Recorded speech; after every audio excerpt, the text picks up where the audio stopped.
Psychedelics today, everybody. I am Joe Moore. Today we talk to Tarif Ahmed. He is a gentleman I met when I was coordinating events in Boston. He was a student at, I believe, Boston University at the time and was coming to the psychedelic events that were going on there under the guise of Reality Sandwich and Evolver. It was really fun. It was great to meet him because he brought a lot of younger folks to my events, and it was great to meet them, great to meet him and interact with young people who are really struggling with, what are these things? How do we use them safely, constructively, or for fun and, with minimal harm? So it was really, really great to reconnect with him. Just a couple weeks back, I was in Long Island, and he took the drive from New York City zone out to where I was. So it was really cool. In the middle of a snowstorm, well, almost in the middle of a snowstorm. It was right the day before some massive snowstorm out there in Long Island. So it was really great to hang out with him, have dinner with him, record, reconnect, and chat with him about his experience in psychedelics, because his family origin is Bangladesh, which is right outside India. He has Islamic origins, so his family is he grew up in Islam. He is or was Islamic. Very interesting to hear his perspectives on that. We kind of go all over the place too, talking about, taking a data approach, an open source research approach, kind of peer-to-peer research approach for psychedelics for people to be able to do their own research. Right now, there was some article I saw today. I guess we posted on our Instagram about psilocybin costing $7,000 a gram, which is interesting. No one's buying straight psilocybin for the most part on the street. I know some people who used to put it in their nose. That was a little weird. I think they made it themselves, either through synthesis or extraction. Who knows? Kind of a interesting use case, but yeah, that's neither here nor there. Anyway, you being an individual that has money, probably, at least $40, you could do research. I don't know what kind of research you would want to do, but you are able to do controlled-ish studies. So there's something there. We also get to talk about how unique of a situation it is that we live in America today and have kind of an unprecedented amount of freedom in terms of history. Sometimes it might feel like we're in trouble with the government, but for the most part, because we're not kingpins, we're not in trouble, thank God. And that gives us a lot of flexibility too. And, say for example, you were in India or Bangladesh or Hong Kong, like your ideas could get you in a little bit of trouble. And your practices could also get you in a lot more trouble than you probably would get in the States. I know the U.S. has a high variability of laws depending on where you live. Like in Texas, for growing mushrooms, you get 5 years to life, something like that, or similar for pot. Like obviously people like Willie Nelson went to jail many times for pot. He thankfully was famous, so he got a preferential treatment. But other folks, on the other hand, could get life or could get 20 years for a handful of joints.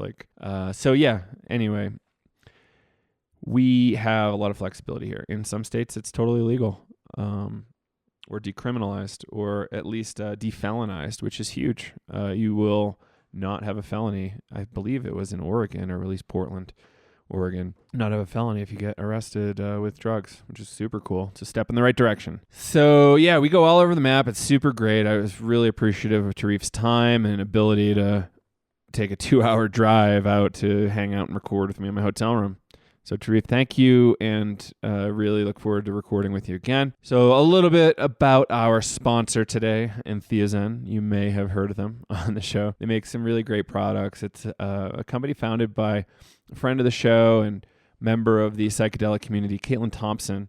She studied neuroscience and was able to come up with really cool formulas for supplements to help us recover from partying or from ceremony, and just to get more complete nutrition. They're all made with 100% natural ingredients. They are designed to promote growth and repair of new neurons and brain cell structures, provide potent antioxidant support, promote neurotransmitter production, and maintain a healthy inflammatory response. Inflammation in and of itself can really change your day-to-day in your mind. So just that alone is huge. So yeah, a number of products here. Revive, a stress recovery supplement. Weekend Warrior, which you can still buy from her site in kind of packets. I think they have two 2 or 4 servings in them. Used to use that a bunch after some fish shows with friends, and that worked out great. Another product called Transzen. It's a mood enhancement and meditation aid. By having appropriate nutrition, decreased inflammation, it can help you be more relaxed and more effective if you're going to do yoga, qigong, float tanks, stuff like that. So this is a way to help maintain a happy and healthy brain. So thank you to Entheozen for supporting the show. Kyle and I really like Transzen. I really like Weekend Warrior. So if you guys want to check it out, go to entheozen.com/PT and you can get a free shipping offer there for listeners to the show. So again, that's entheozen.com/PT. Thank you all for listening to the show. We hope you like it. Let us know what you think. Reach out over at Psychedelics Today, email@gmail.com. Or if you really, really like it, let us know what you think on iTunes or give us a review on Facebook. If you are interested in joining us in our Myco Meditations retreat, you better sign up soon. We're told that we are more than halfway filled up there. I think there's about 8 seats left total out of 20. So please sign up if you want to come. If you have any questions, feel free to reach out. We'd love to hear from you. Psychedelics Today, email@gmail.com, or you can talk to the folks at Myco Meditations over at mycomeditations.com. Eric is wonderful. We really appreciate his work. Catherine McLean is an endorser of his, and she's actually down there right now running their first ever women's retreat. So again, that's May 16th through 23 in Jamaica, Treasure Beach, Jamaica. We are really excited about it. So please hit us up if you're interested, and if you want to come, we would love to have you. 3 different mushroom sessions, plus breath work, plus a lot of other extras, including a lot of education from us about psychedelics and psychedelic harm reduction theories, including Stan Grof's models. And we'd just love to spend some time with you in Jamaica. So hit us up. Take care, everybody. Enjoy the show. Bye.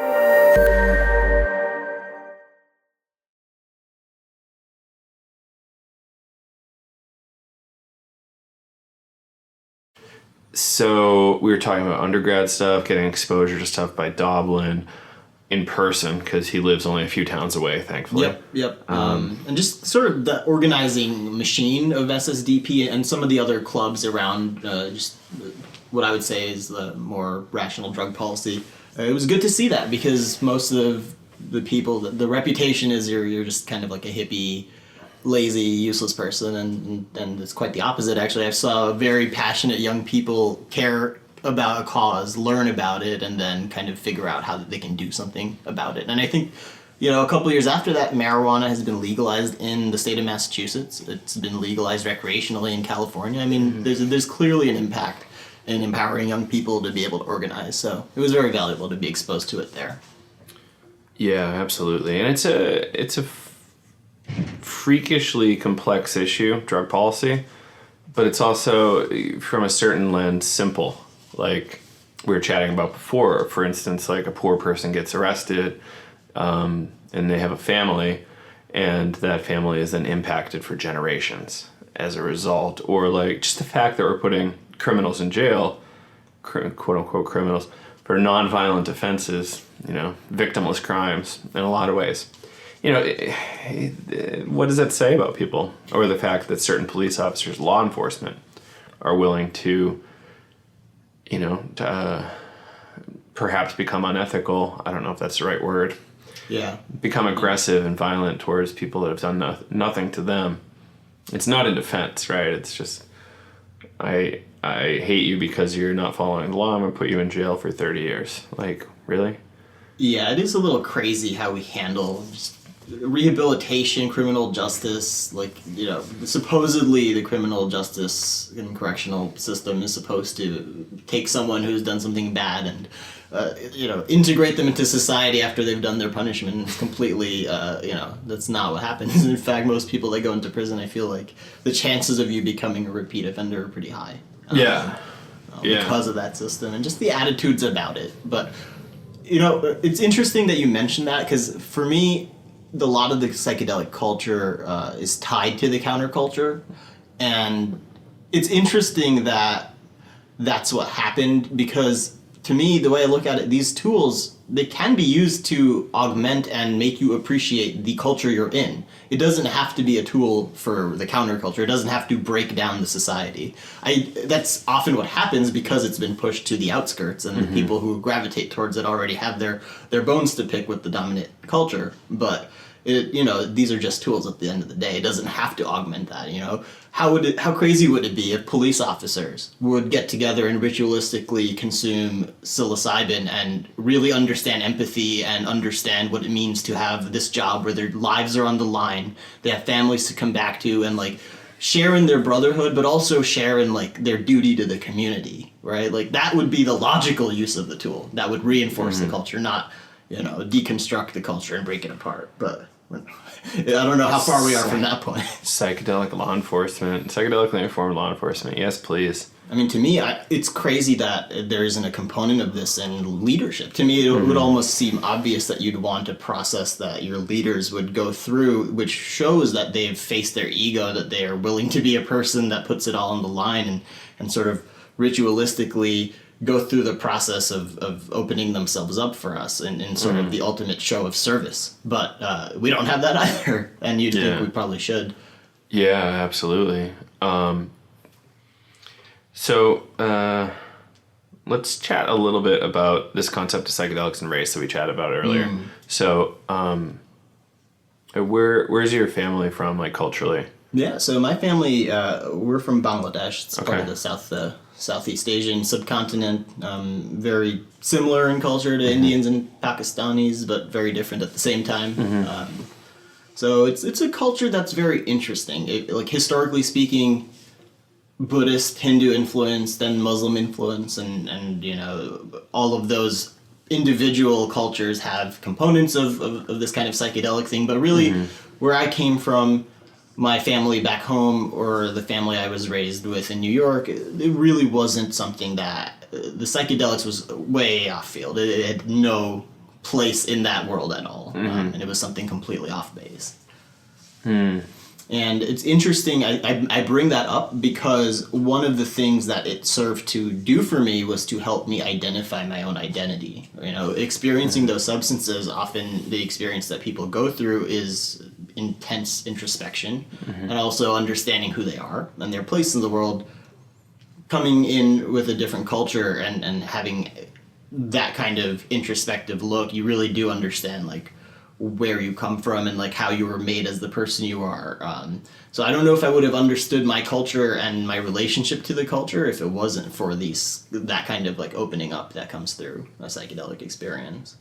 But I'll add, since you had mentioned this earlier with the jail thing, there's a difference between someone like me and where I'm from and getting, into trouble versus someone who may be African American or Latino. So there's this crazy, it's not just white and black. There are certain races, like you talk about this, you have slightly more legitimacy than other people, and it's crazy. It is absolutely crazy, right? I get pulled over by police officers, and especially if I'm wearing like a button-down shirt and my sleeves rolled up, no one can see my tattoos. Like they just assume I'm a docile like little person. I'm skinny, and I speak respectfully, and like I don't ever assume there's going to be an issue, right? I don't have to worry about that, and that is really insane. And I've been let off many times, speeding, violate, whatever, just because like it's just whatever. It's a nice little Indian boy. At the end of the day, that's kind of the attitude.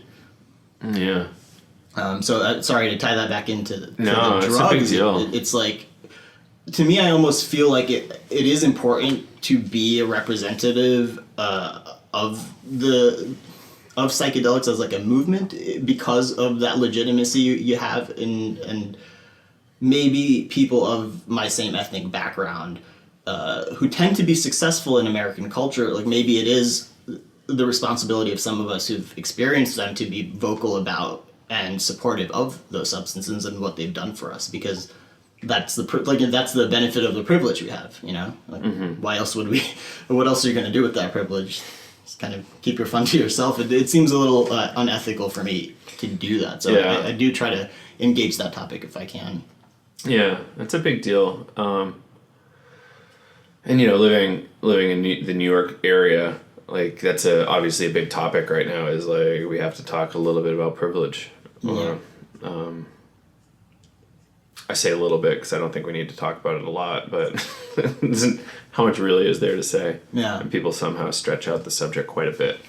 Sorry, audience, for saying that out loud, but we do have to talk about it. It is an issue. Like, there's this whole thing about psychedelic patriarchy right now. I just edited the video for that talk, and it's going to be public soon enough, so I won't share too much, but it's really intense. Like, some of those stories are wild. And yeah, the fact that rape and sexual abuse is so common in the psychedelic world is not okay, and it ties back into, like, why do white middle-aged men feel so powerful, like, that they can do this with impunity. And there's a big problem there. But coming back to race, there's also some stuff there. We talked about Nick Powers, like, talking about this, perhaps minority only or black only or Latino only Burning Man style events for a little while. Like, what if black folks and Indian folks or Latinos were able to have their own Burning Man where they felt really safe to be themselves, as opposed to being surrounded by judgment or perceived judgment. That's a very interesting idea for me on two levels. One, on the surface, it's always like I find myself often nodding in agreement to the idea of, like, oh yeah, people should have a space to be amongst people that are similar to them so they can hash things out. And then on the other hand, self-segregation also does strike me as something that's maybe not a good idea. So, like, I'm very cautious about when I hear those kinds of things, because I do get it. There is a space that you may want to share your similar experiences with people who've been through the same thing, so you don't have to walk everyone through the premise of your thoughts. But that being said, how do you make sure you don't end up in an echo chamber? How do you make sure that you're also doing your part to bring the valuable things from your own perspective to others? So I always try, I think what I try to do for me, and then what I would suggest for folks in a similar place where you might be on the borderline of kind of wanting your own community space, but then you want to make sure you're not isolating yourself, is try to have that conversation with you about who you are and what your unique perspective brings, and then see if you can't bring that into a conversation with people with different perspectives. I don't think it's that hard. But of course, going back to the concept of privilege, like maybe being a male, maybe being very confident in expressing my altering viewpoints, maybe that's why I'm happy to do something like that. Maybe it's harder for someone who doesn't have that voice. So maybe that is where that space needs to be. I would just caution folks, don't get caught up in that. That's to help you get good so that you can bring the best of you to the rest of us. And don't forget that part. Don't just want to stay there. There's other people out here, and we'd love to hear from you. Yeah, absolutely. I think of it as like a stepping stone to a more inclusive thing. Definitely, it doesn't seem like a good end goal to me. Like, the end goal of this human project should just be for a lot of that stuff to be beaten down, and for all of our genes to be just slapped in the blender for a while and then poured back out, and then we're just barely any differences anymore, and whatever. But that's like a long term. That's like 1,000 years out kind of project. Yeah. As opposed to something that can happen right now. But in the short term, being able to party together would be pretty sweet. Yeah, and like with a lot of the therapies in the psychedelic world that are going on, one of the trends I've noticed is that people are using these to work through their issues. And to that extent, if these substances can help augment folks in their like journey of racial identity and all the crises that come with that, and maybe that's something maybe we need some more specific guidance on, maybe a more defined methodology, folks who specialize in that. I would love to see some more on that front for sure. I think it's really interesting. Yeah, we chatted about that earlier too, this concept of I don't know where it started, but you mentioned kind of open source iteration on fitness programs. But I saw it with Soylent too, this kind of like food product where people weren't, I don't know how great this is, but they just kind of lost interest or didn't have time to eat well. So they developed a powder that was nutritionally complete, quote unquote, according to the FDA or USDA or whoever does that math. And the recipe was open sourced. So people could iterate and work towards what they thought was more perfect. So if we did the same thing to therapeutic methodologies, that would be really interesting. Or what was the word you used? Routines or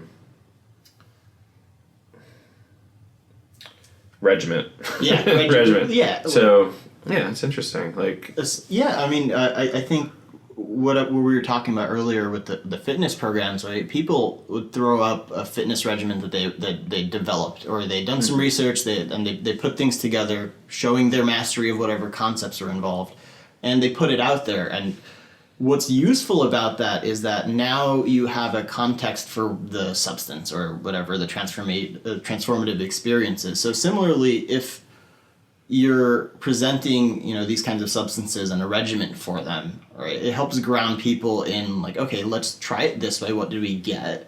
And then maybe alter it. Like, okay, you're an athlete. Maybe you're doing this for athletic purposes, or you're doing it for therapy purposes. It doesn't really matter. What matters is that you're documenting how you're approaching the experience. You're defining it as, and you're trying to control the variables. So it's something that worked really well for fitness, because people would see these workouts, they would be able to adjust it as they needed, and then they would improve and they'd have results to give back. In a space where there isn't a lot of scientific research being done, and there's a inevitability that people are going to use these, how isn't it useful to try to make that as scientific as possible for the average person, and to show them that it's not just knowing the dose and knowing the effects, it's also the entire system behind it, as like you as a person, right? Like I was listening to a very interesting podcast or interview. It was a UFC fighter, Dan Hardy, who retired and went deep into the shamanic idea of psilocybin and everything.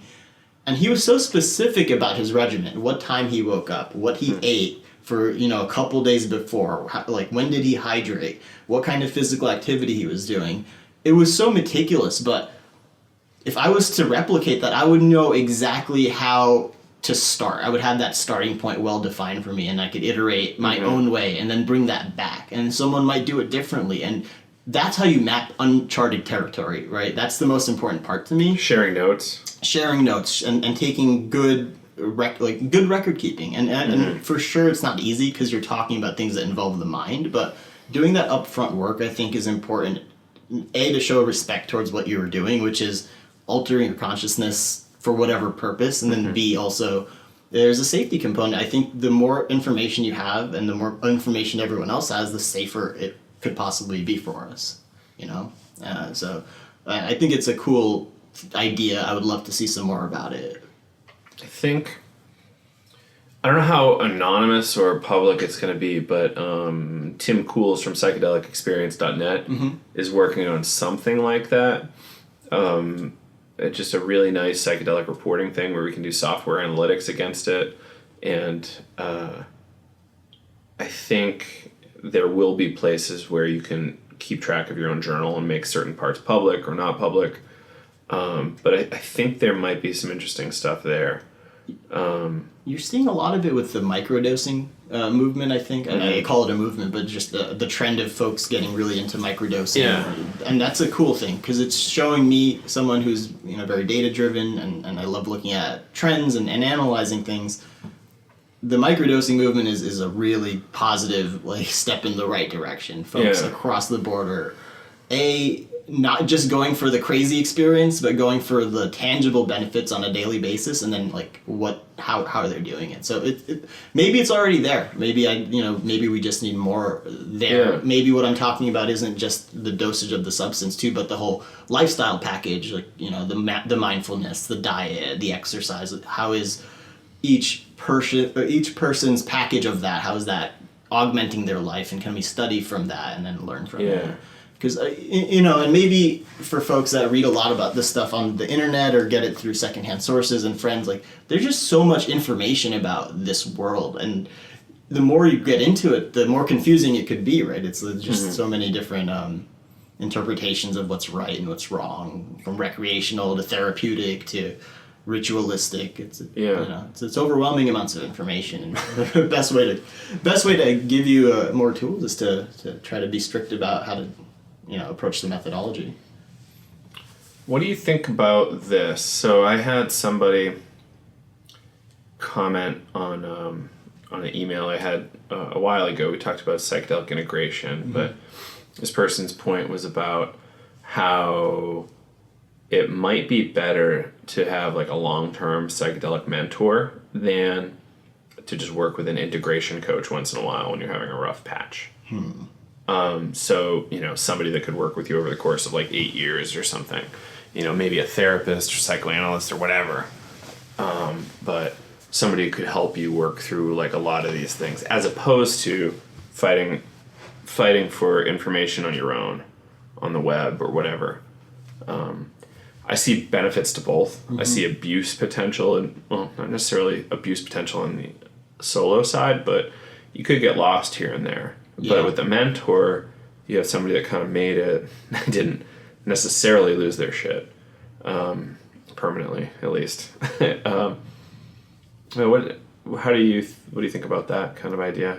Yeah, I mean, first of all, I'm always in support of experienced practitioners sharing their knowledge and acting as a mentor. Of course, we do have to be careful. When things are still counterculture, it can often lead to the rise of like cult-like personalities. But aside from that one danger, it's very important to have those kinds of mentors. And I don't think they're mutually exclusive, because even in fitness, you have people on forums and Reddit sharing their workouts, and you have personal trainers almost accessible for everybody too. So it's like there's space for both, and I think it lends to the kind of personality you have. If you're the kind of person who wants someone talking to you, guiding you through it, and it's like you're connecting to them on a person-to-person basis, that should be an option for you. And then if you're someone who likes to tinker and you like to track, and you're a little nerd like me, you may gravitate towards the kind of track it yourself and alter it as you go along approach. And there really should be space for both. And maybe you can do both. Maybe you can have a long-term mentor. You check in every once in a while and you show them, hey, this is what I've been tracking. These are the charts, and what do you think? Right? And maybe they'll bring you back to some other place that you didn't think about. But that's like the ideal world. Yeah, that would be awesome. Kyle and I were fortunate enough to have our breathwork mentors. Not just an individual, but like a married couple, to be able to give us rational advice on a lot of sides of stuff. Trained by Stan Groff, so that really helped too. But that's not something everybody has access to, and it's also not for everybody. The Groff methodology. Some people need something like a lot more explicitly shamanic, less Freudian, Freudian Jungian. They need something like, I don't know, like. Some people probably need something like specifically non-spiritual and atheist. Yeah. Like, I don't know what Hamilton Morris might like offer to somebody like he seems like he just loves drugs a lot. You're familiar with the guy, right? Yeah. Yeah, and I think he's amazingly intelligent. I don't know how he got famous. I imagine my most recent guess is that he worked with Sasha Shulgin directly, developing a lot of drugs, or just like helping him once he got blind. But yeah, he's just willing to do orally active DMT in a float tank, like or just very exotic drugs that very few people have eaten, and he's just willing to go for it. And I think it's incredible. But with his kind of materialist perspective, where do you go there? I don't know. I see the value and I understand his logic on that stuff, but it's like, I think it's an under-supported area. Maybe somebody like Sam Harris would have something to say on that. He actually does. The book is called Waking Up, I believe.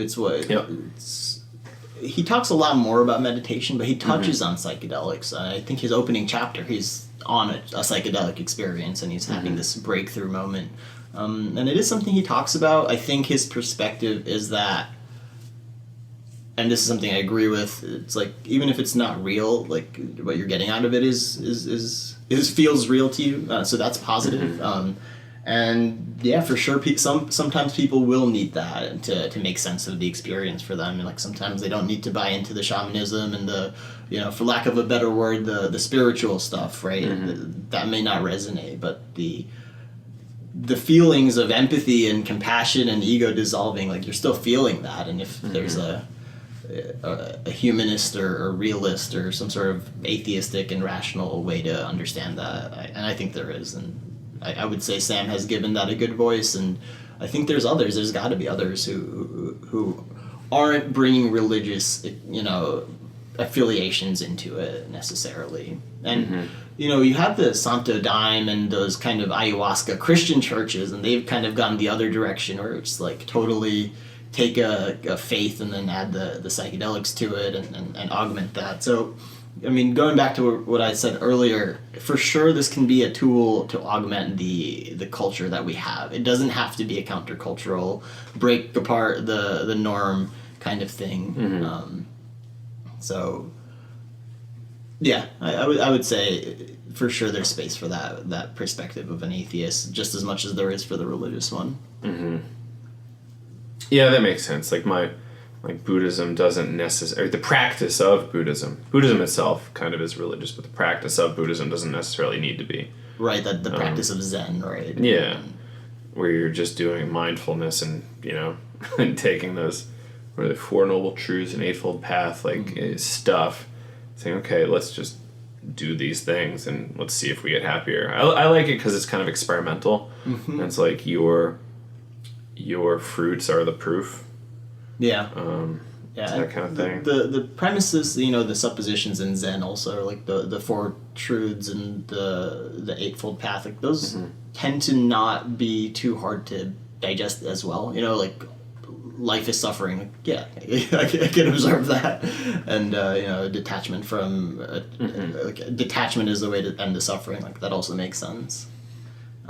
Something I've been struggling with as someone who got into this as an undergrad and kind of really went super recreational in the beginning, and then the older I get, much more conservative and much more cautious about it.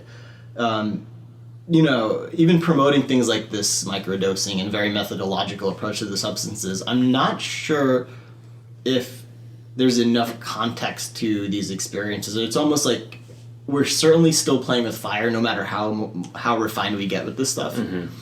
And I'm still struggling with that. I'm not sure what the future holds in terms of you take a kid in college who maybe didn't socialize or was socialized the wrong way or wasn't socialized fully and has more human development to do. What happens to that person when you open their ego and dissolve them? Yeah, they can be socialized, but they could also probably have some other weird stuff go in there. So that's kind of the territory for me that I'm really curious about in the future of this world. It's what is the ethical or moral position to have on that, if any, and then what's the right action or course of action? Because almost everything that's being done in terms of research is focused on adults, and the truth is people get access to this stuff before their the prefrontal cortex is fully developed. Is something like 25 when that happens. So people are being exposed to this and cannabis and alcohol, all sorts of things way before they're probably physically primed to. And for something this powerful, is there some sort of responsibility we have for that? That's why I'm gravitating more towards suggesting methodological approaches. I feel like it's grounded in some sense of safety versus I guess what I was exposed to in college, which is much more do it yourself and figure it out and stay safe if you can. Grab the mushrooms and jam it in your mouth. Yeah, and see what happens. And it's crazy. You're right though, because there's a lot of unanswered questions right now. And there's a lot of questions that are not going to be answered. Like, what is adulthood? Yeah. Are you an adult and willing to make or able to make good decisions exclusively after you turn 18? Historically, that's not the case. It's kind of a social construct. But if we look at physical development of prefrontal cortex, that's kind of a big deal. We're not fully developed thinkers until then. And what happens if you're a heavy pot smoker from age 10 to 18? There might be a big issue there. Yeah. But say, for example, you were doing acid twice a year from 10 to 18, perhaps your brain size is quadrupled or something.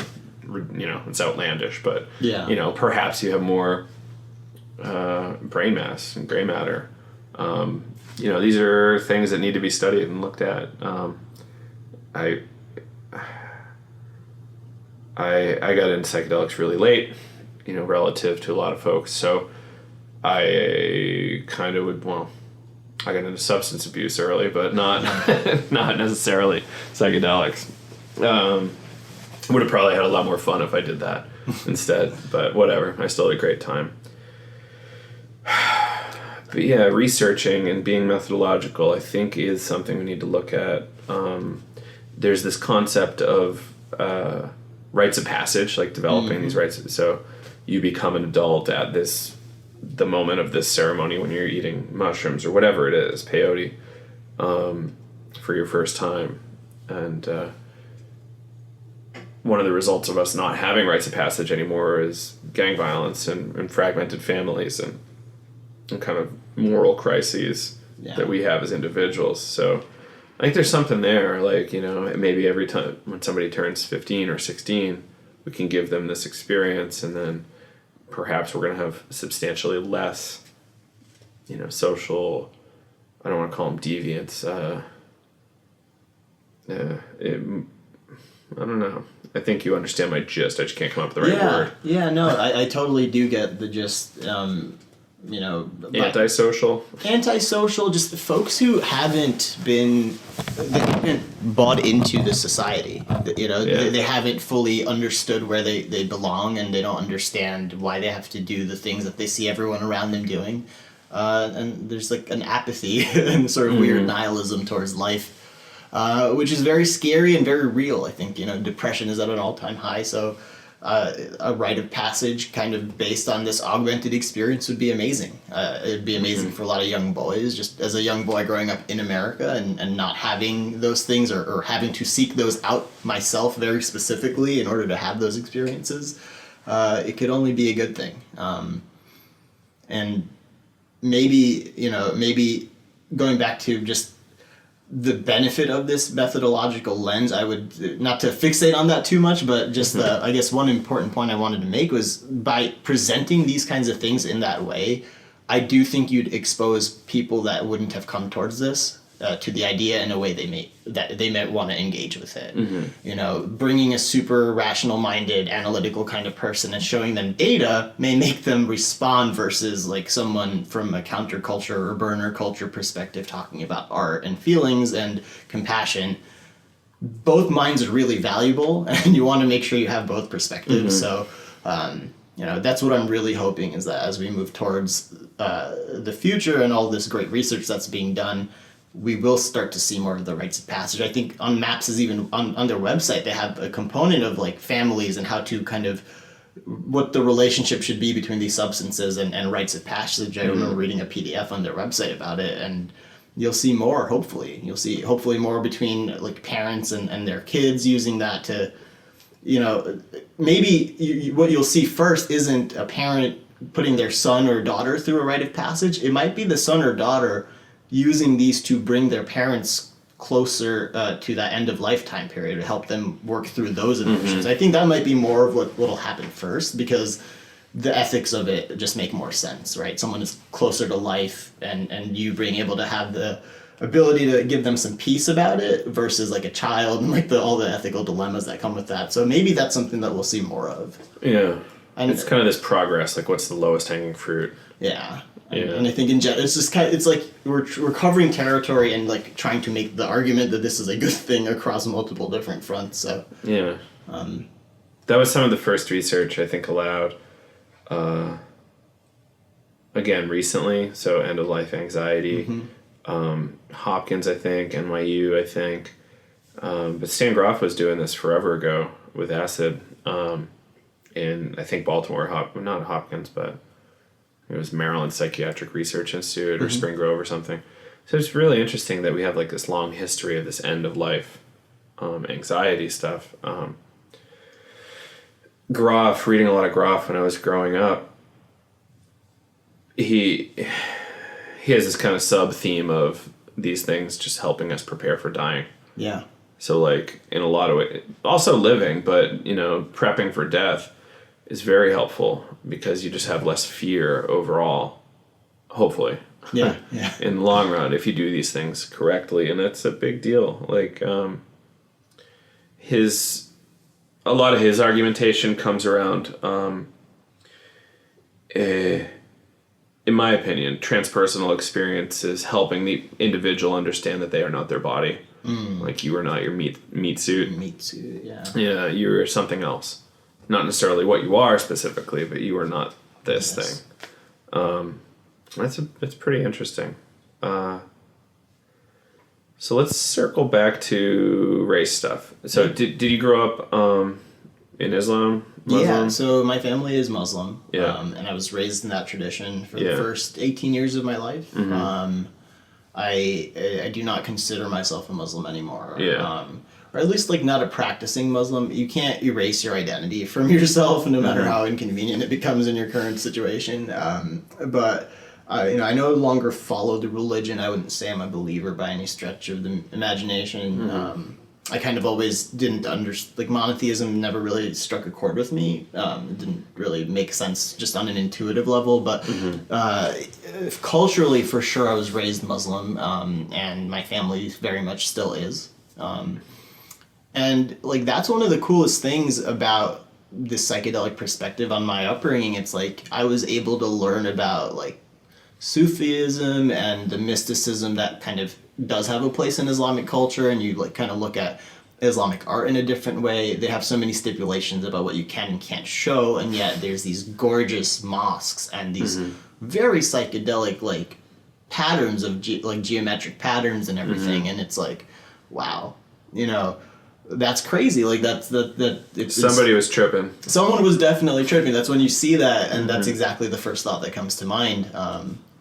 So of course that kind of walking away from a religion is hard no matter where it is. Specifically in the Islamic case, it's particularly a fishy situation. But I was very lucky that my family is loving, very open-minded, and I mean, to what extent they may harbor the thought that I'll return to the religion someday. Like I don't, I can't speak for my family, but I've been lucky in that like I was able to be myself. I don't think that I would have had the courage to walk away from something I didn't believe in if it wasn't for the psychedelic experience. I think understanding how finite life was and understanding at my core my disbelief was really important in me being able to say like I can't put my name behind this anymore. But still then go through the efforts to maintain the relationship with the family and not lie to them. Right? To me, in those moments, in that headspace, I was able to get to the place where like I don't believe this and I refuse to lie to my family and give them a false sense of their son. I would rather them know who I am fully. And so that was hard, but also really important. Yeah, it's a big deal. It was a huge thing when I started telling my family about this project, and they learned more and more about the psychedelic stuff that I've been exploring. They had known about Groff and breathwork for a long time, and for whatever reason they didn't make the jump. Yeah. I'm like, oh really? Yeah. You guys didn't figure this out? Okay, weird. But here's what I'm doing. I have this show, and it was scary, but it was actually, I grew up in kind of a hippie household, so it was kind of fine. There's not really much stress. But in your situation, there's like a lot on the line. Yeah. A lot of religious groups are kind of like, I'm gonna turn my back on you now. Yeah, I mean, and in the milder cases, and like people have been killed for apostasy in the Islamic tradition, and it happens all the time. So that fear is always there to some degree.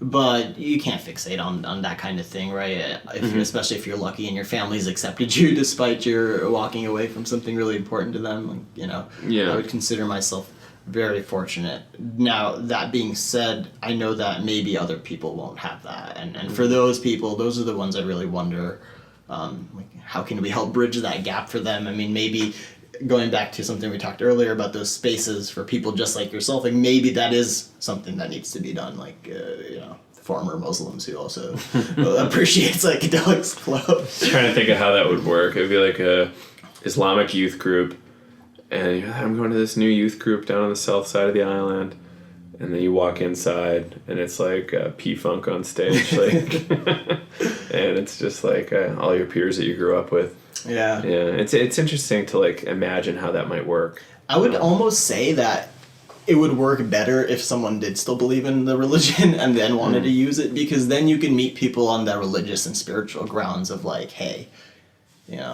eat this and let's chant and let's talk afterwards about how we feel about the world and our role in this religion. And I could see that working very well. Like, one of the cool things about growing up in a Southeast Asian version of Islamic culture is there are aspects of Hinduism and kind of the ancient tribal stuff that's not from the Arab Peninsula. And so I would see things like not prophets' houses, but like religious, important religious people, like elders and stuff. They would have their own like little migratory journeys. You could go on your own little pilgrimage inside the Indian subcontinent. And I saw my grandfather doing that. I saw my grandfather leading these chanting circles. And it wasn't like, on the surface it looks Islamic because they're wearing the robes and it's all white and they've got the hat. But then you watch what they're doing and it's like, we could be in in a voodoo kind of ceremony. I say voodoo, but we could be in some sort of more tribal ceremony where we're playing music and chanting almost like we're singing, and like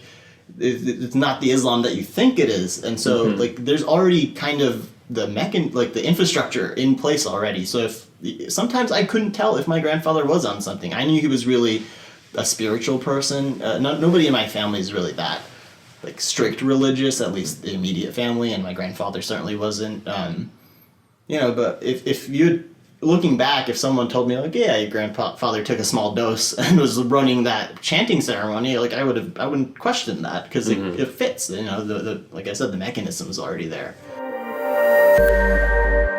Thanks again to Entheozen for supporting the show. I want to talk a little bit about their product Transzen and the ingredients in there. It's built on a great number of awesome ingredients that I'm pretty psyched on the formula. So it's got a bunch of B's, so B3, 6, 9, 12, magnesium, 5-HTP, mucuna pruriens, L-theanine, turmeric, spirulina, blueberry, ashwagandha, passion flower, lemon balm, zinc, and black pepper. So all sorts of antioxidants, minerals, various herbs and plants to really help round out any nutritional deficits you might have. It's really hard to eat well, and it's really hard to eat a complete diet that helps do some anti-inflammatory stuff. Our current way of eating is a little problematic, and I think most of us could use a little help and take a little pressure off. So yeah, check them out over at entheozen.com, entheozen.com/PT for a free shipping offer. Thanks again. So there's a lot of space in Islam specifically, and maybe even in Southeast Asian culture. So, there's a lot of Hindu imagery that comes out of psychedelia, and you wonder why. Like, is it just because of the 70s and people finding their affinity to gurus, or maybe is there something else? It's a very ancient culture, and maybe there's some sort of truth there that, I'm not saying on a religious sense, but maybe there's just some sort of truth that the religion was trying to represent out there, So it's cool. I really hope that as the research gets out there and as it becomes slightly more normalized, that more people from these backgrounds kind of come out and talk about it. Because on a personal level, I know plenty of them.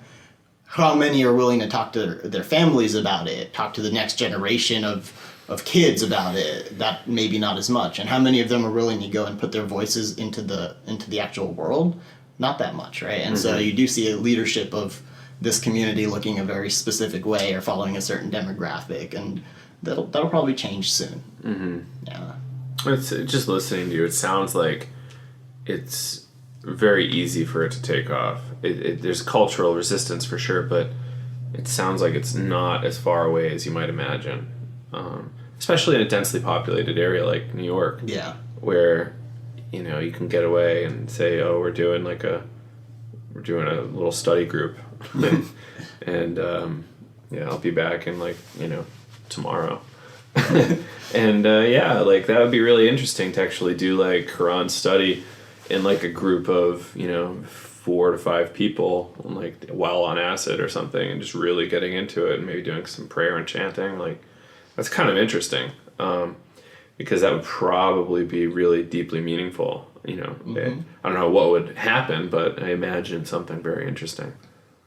As long as you don't have too much cultural baggage and negativity around your practice, like, probably something nice. Yeah, and it really is kind of completely contingent on how you present it to yourself and those around you. So, Indian religion, in a lot of ways, I think, circulated around this stuff called Soma, and it was like it's in the Rig Veda. I think it's in the primary Hindu texts, like the Upanishads, and I used to know all the different names of books. I studied this stuff a lot in school, but Soma, it's like greater than the gods. It makes us become gods, like blah, blah, blah. So like in a lot of ways, there's thoughts that Hindu religion was founded by people making really powerful psychedelic brews.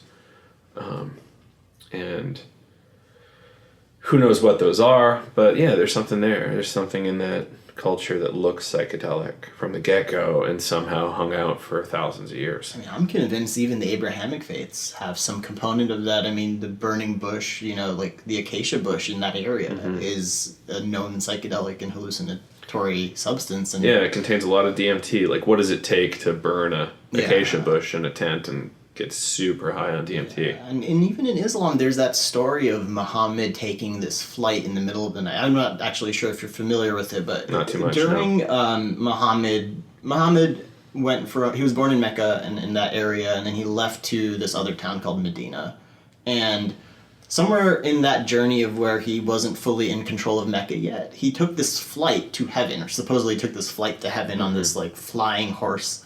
And that just sounds like DMT trip to me, not to make light of this really ancient story, but when I hear things like that, it's like, all right, that's the psychedelic hiding underneath the surface, or behind the curtain of all of this, and it just maybe made more sense to sell the story for the population, but I imagine that's kind of what happened. Yeah, and I believe there was psychedelic mushrooms available in that region at the time. There's also like Harmala and all these other DMT and MAOI kind of things. So perhaps there was some sort of Proto-Arabian ayahuasca. The other thing is Muhammad was a merchant and was exposed to a lot of different ideas. Maybe partially the reason why his religion has such a lineage to the other ones too. For sure, I think there's an ancient tradition there of this substance that's been forgotten, and I really hope you're right about it seeming like the right time for this particular cultural perspective to spread and re-embrace that. I mean, we've got some interesting minds from the subcontinent. It'd be cool to see them expand their egos a little and embrace the message. Yeah, interesting. It's, just imagine if like that Magi group, who they were substantial. They weren't just nobodies. Imagine if they just had this power. They were doing astrology and DMT all the time. Yeah. That's a pretty cool combo for back in the day. Good for them. Let's hope that's the case. But yeah, so how would you see it? Like if somebody wanted to, say they were maybe just about to totally pull away from Islam, but they weren't sure yet, and maybe they wanted to try to bring like psychedelics into a community like psychedelic Islam. Like how would you kind of instantiate that? Like how would you kick that off? Like if you were just say you, for instance, if you didn't leave and you're still kind of in it, would you like start to talk to younger people or? Definitely not off the bat, because when it comes to like this specific situation of introducing something very powerful into a very regimented and strict practice, you'd want to play a cautious card, I would say. I would want to observe. I would spend a lot of time building straight up legitimacy in the actual infrastructure first. And I know that's not the answer someone who may be listening wants to hear, because maybe they're in a position where they do just want to go and expose the idea, but I couldn't think of a more dangerous kind of approach to something this sensitive. I would say definitely understand your community that you're in, understand the people around you, understand that if you push people to taking a side between what you're saying and what they know, that they may take the other side, and then factoring all those things in, start to figure out who your allies could be, who you could confide in.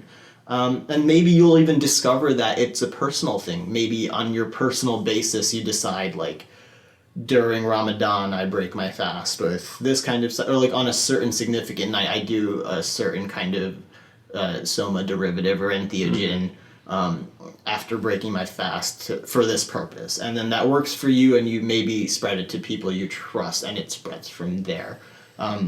It's not a movement that way, but I do think that this particular faith tradition may be something where that cautious road is the right way, because you don't want to destabilize a very powerful infrastructure too quickly, especially when the consequences of doing so are really obvious and very dangerous.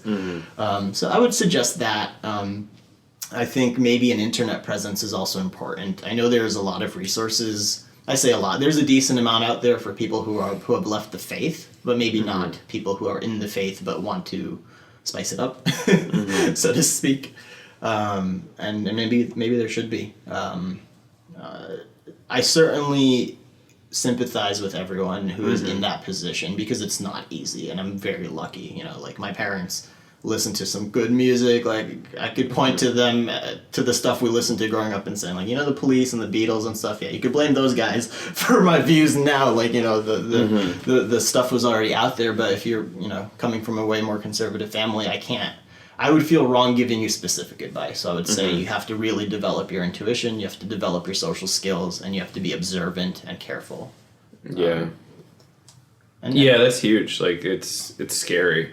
Yeah. I mean, it's scary just talking about these things with the official government position being completely completely off base too, but then adding in that cultural component, yeah, it is very scary. So I got to see a lot of this living in Utah and living in Colorado with the Mormon religion, just families just totally dropping people. Unbelievable. I can't even imagine it. But then adding on, like, a possible violent result too seems incredible. We're lucky in the U.S. that we don't see too many instances of honor killings, but it's happened in the U.K. and it happens all the time in Pakistan, Bangladesh, and India, in the Middle East, and that's real. You know, unfortunately, women affected way more than men, but still, like, dishonoring your family name and or disgracing your family's name, like, sometimes the shame of it is too much, and in these cultures where the context is you destroy the shame in order to, like, redeem your family, like, that is very scary. Lucky, like I said, that we don't see that as much in the U.S.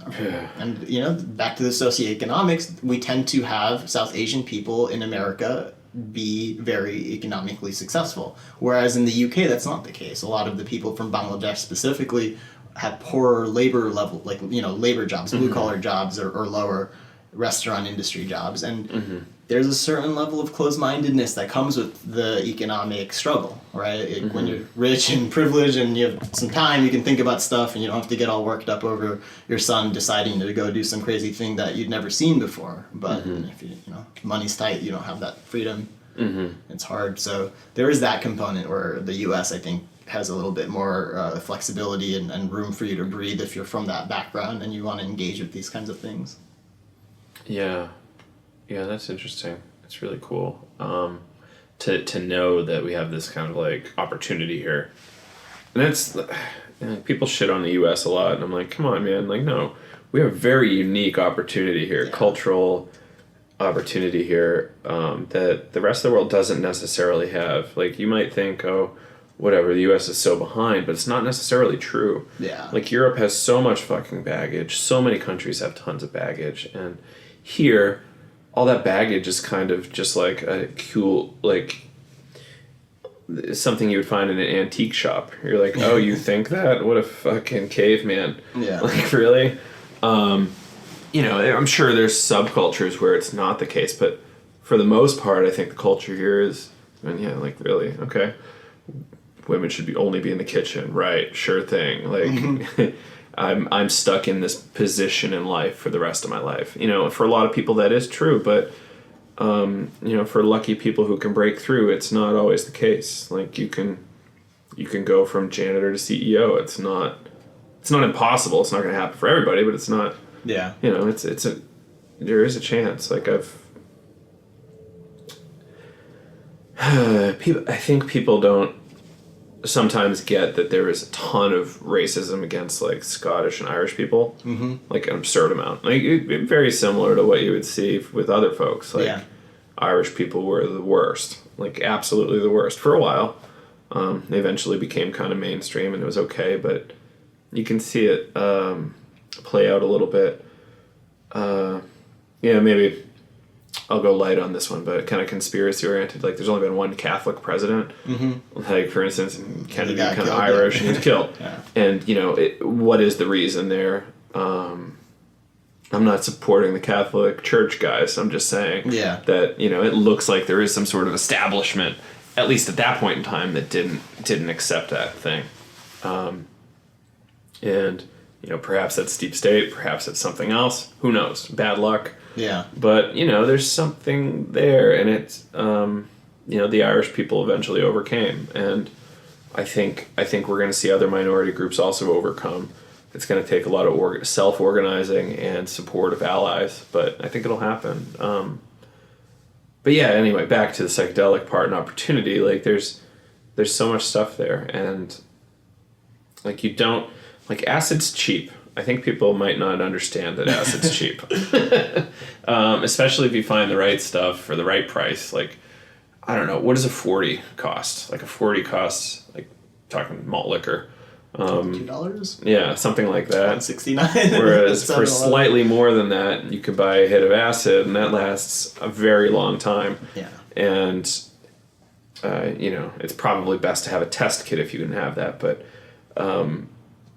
that's a very different experience and probably good for you in a lot of ways, given some safety parameters. But yeah, like what happens if you go, okay, maybe I can go to this P-Funk show on acid instead of the Wu-Tang show, or maybe you go to the Wu-Tang show on acid. Maybe that's awesome. I don't know.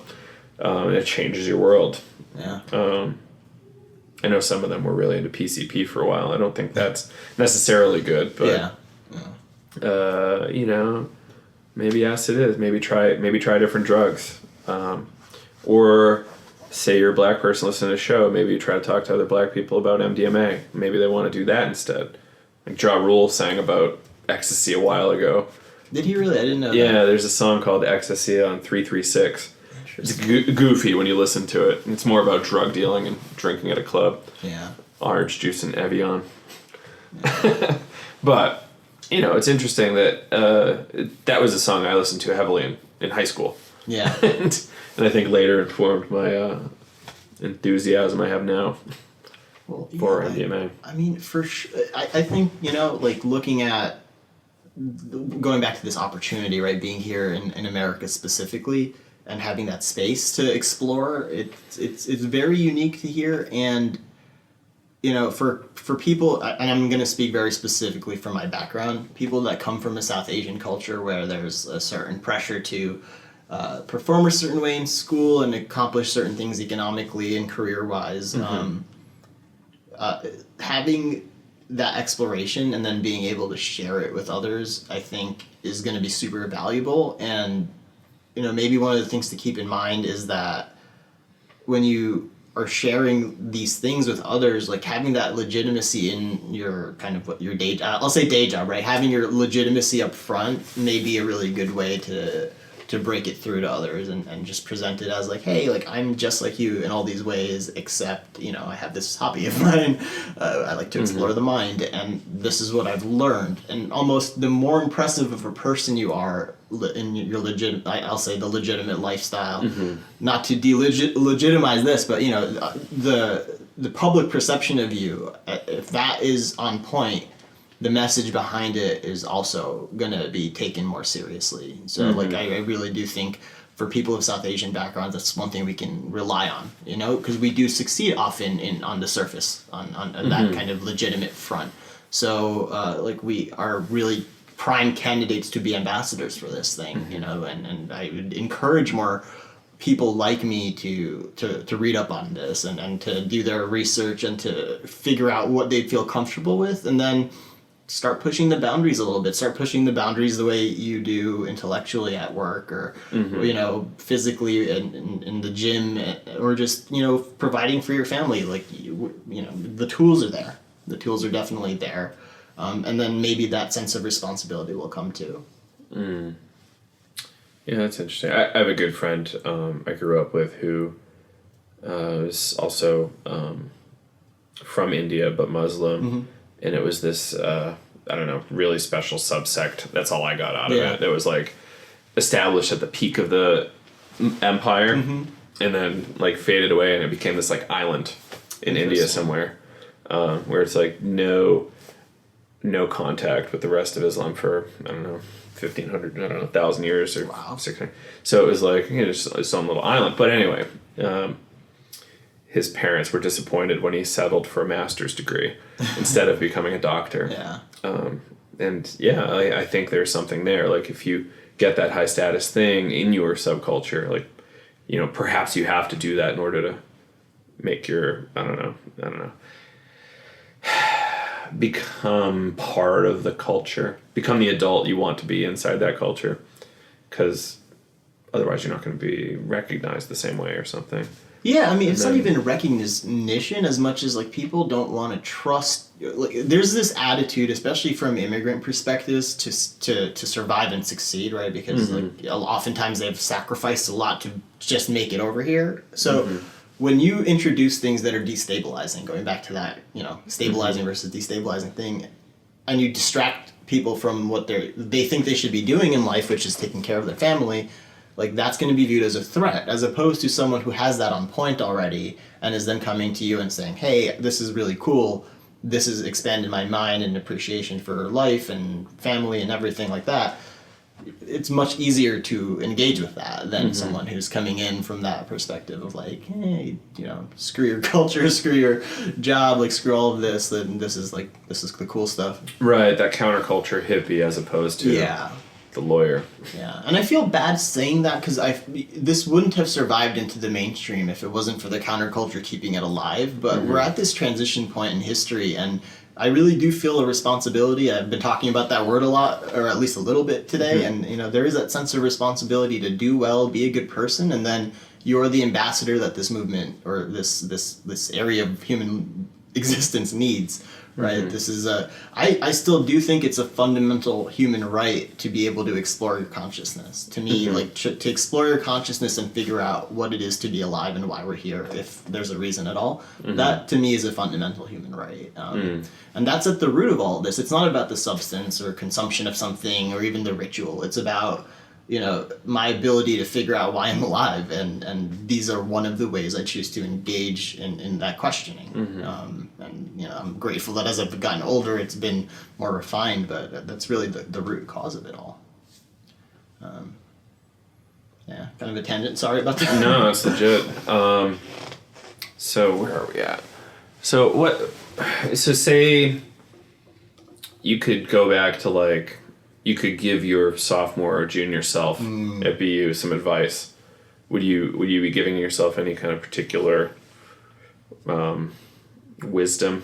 Absolutely. I would be telling myself to stop focusing and fixating and getting so much pleasure from the fact that I'm not supposed to be doing this and I'm doing this, and also to realize that the moment you start to become familiar with this particular area, you automatically have some sort of like mentorship position towards people that haven't done it, and to take that seriously, right? I often, led groups of people in these experiences, just friends and very casual things, mostly camping, mostly just, good cooperative, like kind of team building work, but having that higher sense of responsibility would be useful.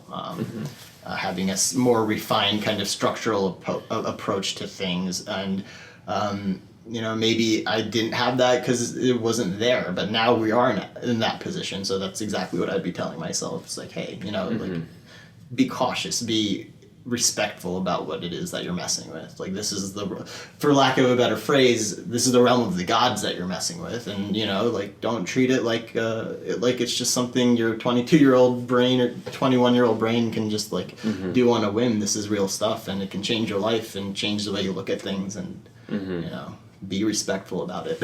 Yeah.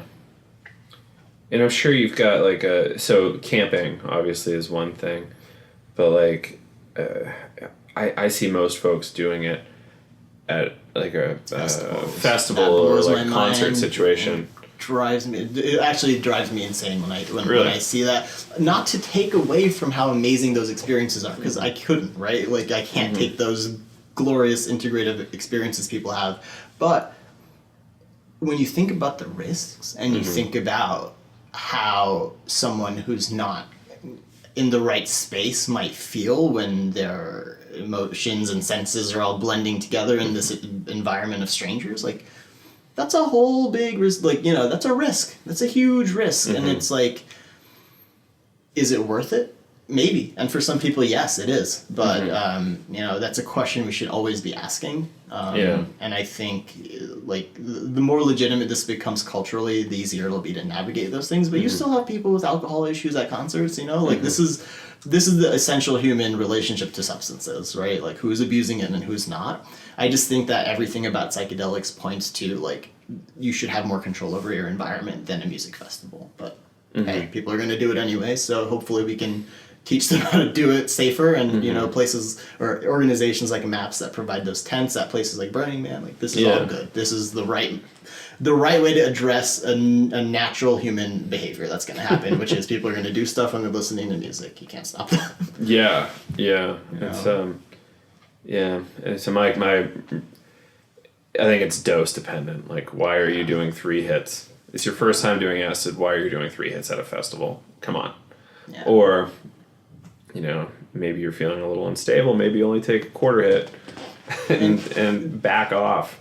Like, you don't have to go for the gold every time. And this is my one bone to pick. I mean, I say one. This is a big bone to pick I have with that whole Terrence McKenna heroic dose concept. It's like we shouldn't be attributing desirable titles to dosages. Like, don't make it sound like the heroic dose makes you a goddamn hero. It doesn't make you a hero at all. Like, you might be freaked out and traumatized for a long time if you do that the wrong way, Like, it's much more heroic that you did this well and no one got injured and everyone's happy and feels elated. That's more heroic to me than you going deep and being freaked out for 3 hours and needing, extensive psychotherapy to possibly get you out of that.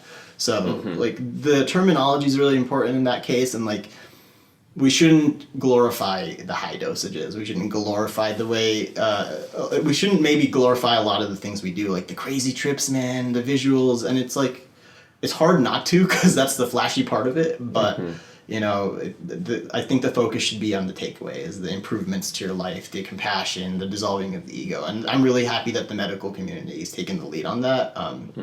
Thank God for them. Really, I gotta say, just being on this show and having this kind of platform, like, the appreciation I have for those people doing that work, and for you creating this platform in the first place, is so high. Those people are really making it easier for the rest of us to benefit from this, and to even articulate better. I'm articulating my feelings about this subject so much more efficiently than I used to be able to. Maybe a lot of that's with age, but it's also because these folks have moved the field forward. We're operating in a different playing ground, and so, like, very grateful for their hard work, because they had to put their lives on the line for that. That's not to be underappreciated. It's very true. Not to mention all the people who've been working underground. Yeah, and for continuing a long time. it, and the chemists who put their lives on the line. Yeah, and all this stuff, like the. Like, we can say what we want about drug dealers, but they're in some ways playing, like, a quote unquote sacred role. Yeah. You got to watch them because maybe they're selling you some bunk shit. But when you find a really good one, you want to hold on pretty tight, because it's a big deal to have a reliable source of mushrooms or acid or whatever you're looking for, to help you and your friends, or just, in a lot of ways, just to get by. Like, this culture can be really grinding and wear people out, and it can. To have an outlet is really important. It's really interesting. I mean, I haven't even used the phrase drug deal. I haven't even thought of it like that in so long. Not since the days of college. It's like these people. They tend to be folks you've become friends with. They grow this beautiful substance that you then hopefully you're treating with the respect, and it is really crazy what kind of role they play. It is integral at the end of the day. Yeah. Integral and dangerous. So, Tarif, anything else you want to throw out? Just maybe just a reiteration or recapping of, I guess, what I would say my position is as a 20-something-year-old young man who's experienced these is, just the older I get, the more I realize that these substances are so powerful and must be respected, and that maybe we should all take a little bit of that responsibility on our shoulders if you feel passionately about this. Try to be as good of a person as possible, and be a good ambassador for this, because this really can change the world. We just have to all embody the correct, manifestation of that. So that's what I'm trying my best to do. Of course, everyone will have bumps along the road, but I hope others can relate to that. Yeah, absolutely. All right, thanks for taking the trek out here. Nearly a 2-hour drive to come on the show. Typical Long Island traffic. Oh my God. Thank you, Joe. All right, thanks. Thanks for listening to the show, everybody. Joe Moore here again. I hope you enjoyed listening to Tarif, Ahmed, and I talk all about this stuff. We had a great time recording, and hope you enjoyed it. I know I got a little kind of, I don't know if I want to say heated, but I was probably out on a limb here and there. I am trying to talk about stuff that's, perhaps a little out of my depth, but I'm trying to bring voices that you might not have otherwise heard to the table, perspectives you might not have heard before. So I hope if I ruffled any feathers, you'll forgive me. If you want to talk about it, please do reach out, psychedelicstoday, email@gmail.com, or we can have a discussion over on Facebook or Instagram. So yeah, feel free to hit us up. We'd love to hear from you, and hopefully correct anything that maybe we didn't say right or was a little insensitive. I'm happy to talk about that. And we want to be inclusive. We want psychedelics to become more democratic. So that's kind of part of the approach here. So hope you enjoyed it. I think we covered a lot of ground here. It was really interesting. I really particularly like the idea of open sourcing different psychedelic regimens, and people could discuss and experiment, tinker, and maybe we could have some easy to recreate things just out there on Reddit or wherever, like GitHub, which is where a lot of coders check in their open source stuff. So thanks again for listening to the show. Thanks again to Entheozen, makers of Transzen. I've talked about it a few times already on the show. But yeah, please do check it out. I have at various times paid for a lot of these things individually: B vitamins, magnesium, 5-HTP, L-theanine, turmeric, spirulina. What else have I paid for? Zinc. And obviously most of us have paid for black pepper. But a lot of these things are inadequate in the food we eat these days and can really help out. So unless you're eating a super scientific diet, which is really hard to put together, you probably have some gaps in your diet, and we could all use some help. So check them out over at entheozen.com, and thanks again to them for their support. So please do help them out, and hopefully we can keep on rolling with this podcast with this lovely sponsorship. So thanks again, Caitlin. Thanks, Entheozen. Thank all you listeners out there. Have a great rest of your week.